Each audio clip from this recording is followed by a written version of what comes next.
ফিরলাম বিরতির পর। চোখ রাখবো রাজ্যের একটি মর্মান্তিক খবরে। আপনাদের জানিয়ে রাখবো যে মনু ভ্যালি চা বাগানে ভ্যালিতে চা কাজ করার সময় দুর্ঘটনাগ্রস্ত হয়ে মৃত্যু হলো শ্রমিকের।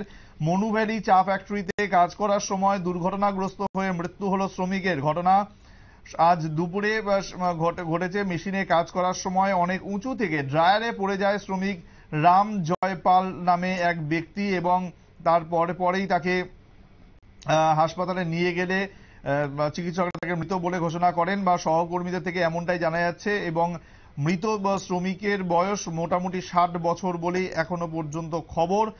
আপনাদের জানিয়ে রাখবো যে মনু ভ্যালি চা ফ্যাক্টরিতে কাজ করার সময় একেবারে মেশিনে কাজ করার সময় অনেক উঁচু থেকে ড্রায়ারে পড়ে মৃত্যু হলো 60 বছর বয়সী শ্রমিক রাম জয়পালের। কি বলেছেন কর্তব্যরত চিকিৎসক? ঊনকোটি জেলা হাসপাতালে তিনি কর্তব্যরত চিকিৎসক কি বলেছেন শোনাবো। রামজয় পাল যিনি মনুভেলির রেসিডেন্ট, ওখানে বাগানেও হয়তো চাকরি করেন, কাজ টাজ করেন ওখানে। তো পেশেন্টকে আধা ঘন্টা আগে আমাদের এখানে যখন আমি পরীক্ষা নিরীক্ষা করি, পেশেন্টের চোখে মুখে নাকে দিয়ে রক্ত বেরোচ্ছিল, রক্ত ছিল, সেটাও ছিল ব্লাড, মানে কিছু জমানো রক্ত ছিল, প্লাস কানে দিয়ে কিছু ফ্রেশ রক্ত এসেছিল। তারপরে আমি পরীক্ষা নিরীক্ষা করি, প্রেশার টেশার চেক করি, দেখে পেশেন্টকে আমি মৃত বলে ডিক্লেয়ার করি।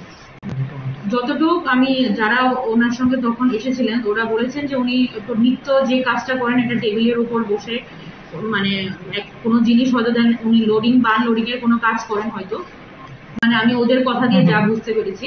ওখান থেকে উনি পড়ে গেছেন, পড়েই তারপর অজ্ঞান হয়ে গেছেন, পরে ওরা নিয়ে এসছে। সুতরাং আপনারা শুনতেই পেলেন যে শ্রমিকের মৃত্যু হয়েছে, তিনি একেবারে উঁচু জায়গা থেকে পড়ে মৃত্যু হয়েছে। একেবারে মেশিনে কাজ করার সময় তাকে ঊনকোটি জেলা হাসপাতালে নিয়ে গেলে চিকিৎসকরা তাকে মৃত বলে ঘোষণা করেন।